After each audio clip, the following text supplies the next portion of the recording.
గడిచిన రోజున్నర క్రితం ప్రముఖ కంటే కూడా తెర వెనక మంత్రి హోదాని, ఎమ్మెల్యే హోదాని,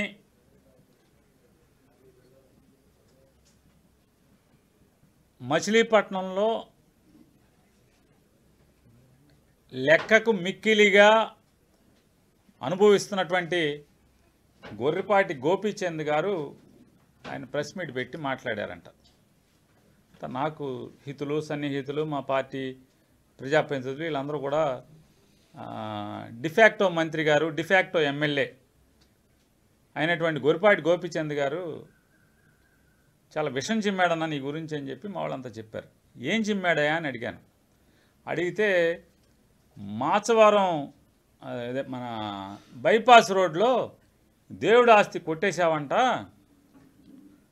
దేవుడు ఆస్తి కొట్టేసేసి నీ బినామీలైనటువంటి లింగం ఆనంద్ గారు పేరు మీద పెట్టి మొత్తం నువ్వు కొట్టేశావంట. ఆ డాక్యుమెంటు ఏది లింగం ఆనంద్ వాళ్ళ అన్నయ్య గారి పేరు మీద కొనుక్కుని ఆక్షన్లో పాడుకున్న డాక్యుమెంటు, అలాగే 2022 సంవత్సరంలో నా భార్య పేరు మీద ఒక 500 గజాలు, నా భార్య తండ్రి అంటే మా మామగారి పేరు మీద ఒక 500 గజాలు కొట్టేశావంట, నువ్వు దేవుడు ఆస్తి కొట్టేశావంట అని చెప్పని విషం చిమ్ముతున్నారని చెప్పని నాతో చెప్పారు.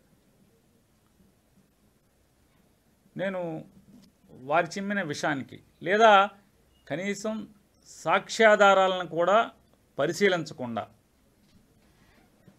వాళ్ళు చిమ్మినటువంటి విషయాన్ని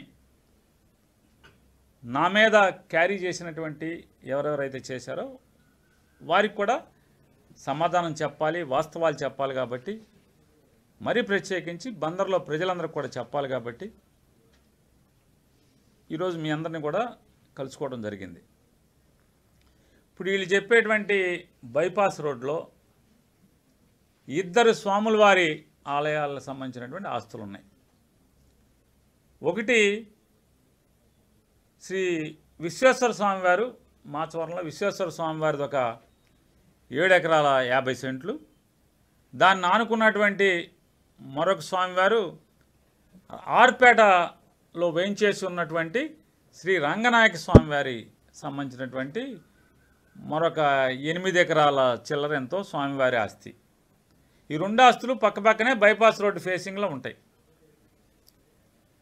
బైపాస్ రోడ్డు ఫేసింగ్లో ఆ 2 ఆస్తులు ఉన్న చోట నేను ఆ స్వామివారి ఆస్తి కొట్టేశానని చెప్పి నిన్న పెద్దలు రాజ్యాంగేతర శక్తిగా బందర్లో అధికారాన్ని అనుభవిస్తున్నటువంటి వారు మాట్లాడారని చెప్పి దాంట్లో నేను లోతుగా మాట్లాడితే, ముందుగా 2000 అంటే నేను రికార్డులోకి ఇప్పుడు వెళ్ళటం జరిగింది. వీరు చెప్పిన కాడి నుంచి నిన్న సాయంత్రం ఈరోజు అసలు ఏం జరిగింది అనేది అప్పట్లో ఉన్నటువంటి ఎండోమెంట్స్ వారిని, రిటైర్ అయిపోయిన వాళ్ళని చాలామందితో ఫోన్లో మాట్లాడాను. ఏంటి అసలు ఏం జరిగింది, అలాగే పాడుకున్న వారితో కూడా కొంతమందితో మాట్లాడాను. విశ్వేశ్వర స్వామి వారి దేవస్థానం 7 ఎకరాల 50 సెంట్లు ఉంటే దాంట్లో 50 సెంట్లు కోర్టు డిస్ప్యూట్లో ఒకళ్ళు అన్యాయంగా ఇది మాదే అని చెప్పని కోర్టు దావా వేసిన మీదట అసలు దీని యాక్షన్కి కూడా నేను అడిగాను. అప్పట్లో ఉన్న ఈవోల్ని, రిటైర్ అయిపోయిన అధికారులని, ఆర్జేసీలని, వీళ్ళందరినీ అసలు ఎందుకు యాక్షన్కి వెళ్ళారు అప్పుడు అని చెప్పానంటే, అన్యాక్రాంతం అయిపోతుందండి దేవుడు ఆస్తులు. ఒక 50 సెంట్లు ఆ పక్కనే ఉన్నటువంటి ఒక ఆయన, వాళ్ళ అల్లుడు హైదరాబాద్లో ఉంటున్నాడు ప్రస్తుతం, అతను కోర్టుకు వేసాడు. కోర్టుకు వేస్తే హేమంత్ గారు అని చెప్పిన ఒక న్యాయవాది, ప్రముఖ న్యాయవాది గారు ఉన్నారని అంటే నాకు తెలుసు. కాదు ఆయన చెప్పాడని ఈ ఆఫీసర్లు చెప్పారు. ఇక భగవంతుడికి తెలియాలి, హేమంత్ గారికి తెలియాలి, ఎండోమెంట్స్ వాళ్ళకి తెలియాలి. ఆ ఎండోమెంట్స్ వాళ్ళని పిలిచి, అరే మీకు పోయే కాలం వచ్చినట్టుందిరా, దేవుడు ఆస్తులు కాపాడతాకి మీకు జీతం ఇస్తున్నారు, జీతం ఇస్తుంటే ఒకళ్ళేమో ఒక నవాబు గారేమో 33 సెంట్లకి ఎంతకో కాదు 3 ఎకరాలకి దావా వేశాడు, నాదని చెప్పని దేవుడిది. ఇంకొక ఆయన హైదరాబాద్లో ప్రస్తుతం ఉంటున్నాడు, అతనేమో ఏదో గ్యాస్ కంపెనీలో పనిచేసేవాడని చెప్తున్నారు ఎవరు ఎండోమెంట్స్ వాళ్ళు. ఆయనేమో 33 సెంట్లకు ఎంతకో ఆయన వేసాడు. ఒక ఆయన 3 ఎకరాలకి, ఒకళ్ళేమో 50 సెంట్లకు ఒక ఆయనను, 3 ఎకరాలకు ఒక ఆయన, ఇద్దరు వేశారు. కాబట్టి తొందరగా కాపాడుతామంటే ఇది పైకి చెప్తే, సరే ఇంద్రబాబు ఎప్పుడో మేము ఆక్షన్ పెట్టమని ఎప్పుడో చెప్పాము, ఆల్రెడీ లెటర్స్ ఉన్నాయి, మళ్ళీ ప్రపోజల్ పంపించండి అని మా పై అధికారులు చెప్పారు. సరే గబగబా ప్రపోజల్స్ పంపించాం. ప్రపోజల్స్ పంపిస్తే ఆ ప్రపోజల్స్ మేరకు శివాలయం అంటే మాచవరం విశ్వేశ్వర స్వామి మాచవరం శివాలయానికి సంబంధించినటువంటి 7 ఎకరాలు ఆక్షన్ పెడితే, ఆక్షన్లో ఎవరెవరు పాల్గొన్నారు, పాడుకున్నది ఎవరు? సూర్య అండ్ సన్స్ బాబు గారు వాళ్ళు, రమణయ్య గారు వాళ్ళు. సూర్య అండ్ సన్స్ బాబు గారి తరఫున పంచకల్ రమేష్ గారు వాళ్ళు, వాళ్ళ కుటుంబం, అట్లాగే మిరియాల వారి కుటుంబం, ఇంకా దాంట్లో ఇంకెవరెవరో చాలామంది ఉన్నారు. దాంట్లో ఆక్షన్కి వచ్చిన వాళ్ళ దాంట్లో దోనేపూడి వెంకటేశ్వరరావు గారు, లిక్కర్ వ్యాపారస్తులు, ఆయన చల్లపల్లికి సంబంధించిన ఆయన, ఇట్లా చాలామంది బందర్లో చాలామంది అంటే ఇంట్రెస్ట్ ఉన్నవాళ్ళు చాలామంది, సుమారు ఒక 50 మందో 100 మందో వెళ్ళి ఆక్షన్ పాడుకున్నారంట. దాన్ని 3 ముక్కల కింద పెట్టారంట ఆ 7 ఎకరాలని.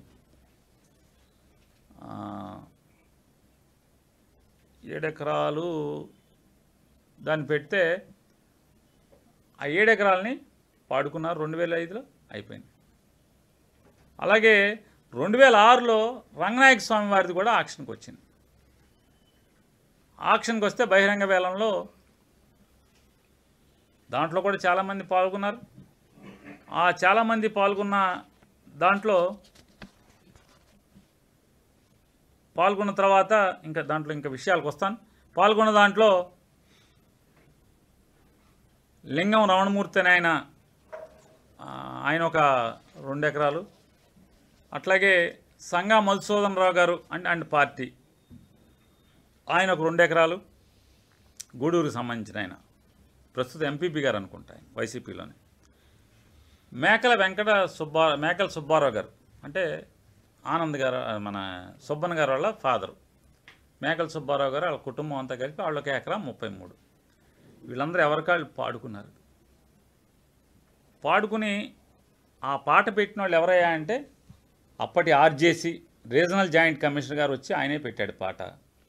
అప్పుడు ఎండోమెంట్స్లో ఉండే ఆస్తుల పరిరక్షణ విభాగంలో చూసేటువంటి ఆజాద్ గారు ప్రస్తుతం కూడా వారు జీవించే ఉన్నారు. వారు ఎండోమెంట్స్లో పెద్ద హోదాలో ఉన్నారు. ఆజాద్ గారు వచ్చారు.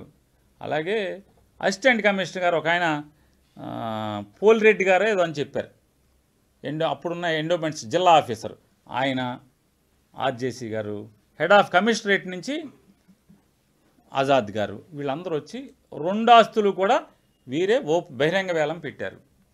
బహిరంగ వేలం పెట్టి దాన్ని కమిషనరేట్కి రాశారు. పైదాకా వెళ్ళి పైనుంచి వచ్చింది.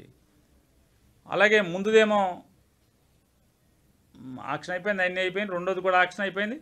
2006లో రంగనాయక స్వామి ఆలయం ఆక్షన్ జరిగితే 2011లో సేల్ కన్ఫర్మేషన్ వచ్చింది. 2006లో ఆక్షన్ జరిగిందంట, 2011లో సేల్ కన్ఫర్మేషన్ వచ్చి 2011లో వీరు రిజిస్ట్రేషన్ చేసుకున్నారు. ఈ 3 పార్టీలు వారు పాడుకున్న వాళ్ళందరూ కూడా. ఇప్పుడు ఈ డాక్యుమెంట్లు చూపించారు, పేరు నాని భార్య, పేరు నాని మామ, దేవుడు దొబ్బేశాడని. అదెప్పుడు 2022 సంవత్సరంలో నా భార్య, మిస్సెస్ భార్య, మా మామగారు చెరొక 500 గజాలు తీసుకున్నారు. వాళ్ళు చెప్పింది వాస్తవం కూడా, చెరొక 500 గజాలు తీసుకున్నారు, దొబ్బేశారంటున్నారు.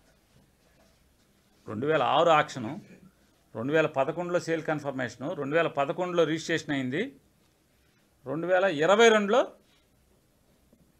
1000 గజాలు మేము కొనుక్కున్నామంట. అంటే 1000 గజాలు కొనుక్కోవడం కూడా దొబ్బేసాడంటే అన్నమాట. సేల్ ఆక్షన్ ఎప్పుడు అంటే నేను 2006లో ఉన్నప్పుడు మొదటిసారి ఎమ్మెల్యేని, సేల్ కన్ఫర్మేషన్ 2సారి ఎమ్మెల్యే అయినప్పుడు,